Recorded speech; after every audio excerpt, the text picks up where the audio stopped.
ایک زمانے میں ایک شاندار سلطنت تھی جہاں کی اکلوتی شہزادی حوریہ اپنی خوبصورتی، شرارتوں اور معصومیت کی وجہ سے مشہور تھی۔ حوریہ کے والدین کا انتقال بچپن میں ہو گیا تھا، اس لیے اس کا بڑا بھائی شہزادہ زین ہی اس کا سب کچھ تھا۔ زین اپنی بہن سے بے حد محبت کرتا تھا۔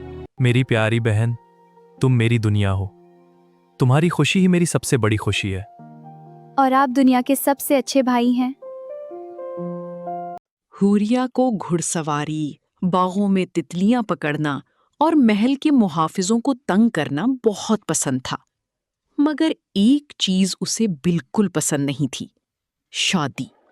مجھے محل پسند ہے، مجھے باغ پسند ہے، مجھے تتلیاں پسند ہے، لیکن شادی بالکل نہیں۔ میں کبھی شادی نہیں کروں گی۔ شہزادی صاحبہ سب یہی کہتے ہیں۔ نہیں، میں سچ کہہ رہی ہوں۔ ایک دن پڑوسی سلطنت سے ایک مشہور شہزادہ آیا۔ اس کا نام شہزادہ سلمان تھا۔ وہ بہادر، ذہین اور انتہائی خوبصورت تھا، لیکن بہت خاموش رہتا تھا۔ پورے دربار میں اس کی عزت تھی۔ جب پہلی بار حوریہ نے اسے دیکھا تو دل میں بولی، یا اللہ، یہ تو چلتا پھرتا برف کا پہاڑ لگتا ہے۔ چند مہینے بعد اچانک زین کو ایک خطرناک جنگ پر جانا پڑ گیا۔ اس نے جانے سے پہلے سلمان کو بلایا۔ اگر مجھے کچھ ہو گیا تو میری بہن اکیلی رہ جائے گی۔ آپ کیا کہنا چاہتے ہیں؟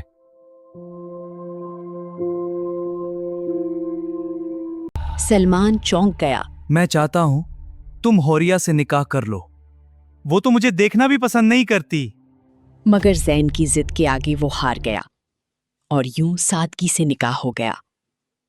حوریہ کو یہ فیصلہ بالکل پسند نہیں آیا۔ وہ ہر وقت سلمان کو پتھر دل شہزادہ کہتی تھی، اور سلمان ہر بار صرف ایک بات کہتا: شہزادی، تھوڑا بڑا ہو جائیے۔ یہ سن کر حوریہ غصے سے لال ہو جاتی۔ ایک رات حوریہ نے محل کی دیوار پھلانگ کر میلے میں جانے کا منصوبہ بنایا۔ جیسے ہی وہ باہر نکلی، سامنے سلمان کھڑا تھا، ہاتھ باندھے ہوئے۔ ختم ہو گئی سیر۔ حوریہ تقریباً چیخ پڑی۔ آپ ہر جگہ کیسے پہنچ جاتے ہیں؟ سلمان نے مسکرا کر کہا، کیونکہ آپ ہر روز کوئی نئی مصیبت ڈھونڈ لیتی ہیں۔ دونوں میلے میں گئے۔ وہاں حوریہ نے پہلی بار سلمان کو بچوں کے ساتھ ہنستے ہوئے دیکھا، غریبوں میں تحفے بانٹتے دیکھا، بزرگوں کی مدد کرتے دیکھا۔ تب پہلی بار اسے محسوس ہوا، شاید سلمان اتنا برا نہیں ہے۔ کچھ دن بعد ایک عجیب واقعہ ہوا۔ سلمان اچانک غائب ہو گیا۔ کسی کو کچھ معلوم نہیں تھا۔ صرف ایک پراسرار خط ملا جس میں لکھا تھا، مجھے تلاش مت کرنا۔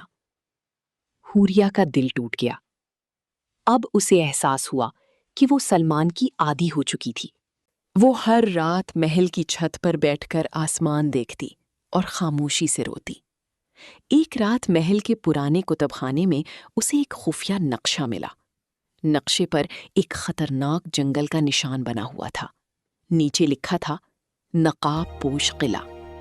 حوریہ نے اکیلے جانے کا فیصلہ کر لیا۔ وہ گھوڑے پر سوار ہوئی اور جنگل کی طرف نکل گئی۔ گھنٹوں سفر کے بعد وہ ایک پراسرار قلعے تک پہنچی۔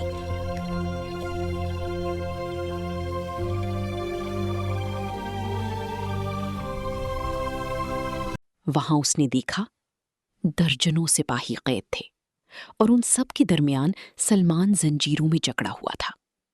سلمان! حوریہ چیخ۔ مجھے معلوم تھا تم ضرور آؤ گی۔ سلطنت کا وزیر دراصل غدار تھا۔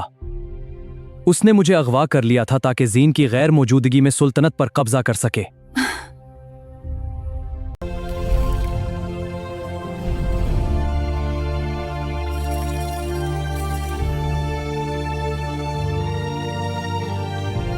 میری ڈرپوک بہن اتنی بہادر کیسے بن گئی؟ حوریہ مسکرا کر بولی، شاید کسی خاص شخص کی وجہ سے، اور نظریں سلمان کی طرف اٹھا دیں۔ زین زور سے ہنس پڑا۔ آخر کار میری بہن بڑی ہو ہی گئی۔ کچھ دن بعد پورے شاہی انداز میں رخصتی ہوئی۔ حوریا دلہن بنی تو سب کی نظریں اس پر رک گئیں، اور سلمان وہ بس اسے دیکھتا ہی رہ گیا۔ زین نے سلمان کے کندھے پر ہاتھ رکھا۔ بھائی، اب میری بہن تمہاری ذمہ داری ہے۔ سلمان مسکرا کر بولا، یہ ذمہ داری نہیں، میری سب سے بڑی خوشی ہے۔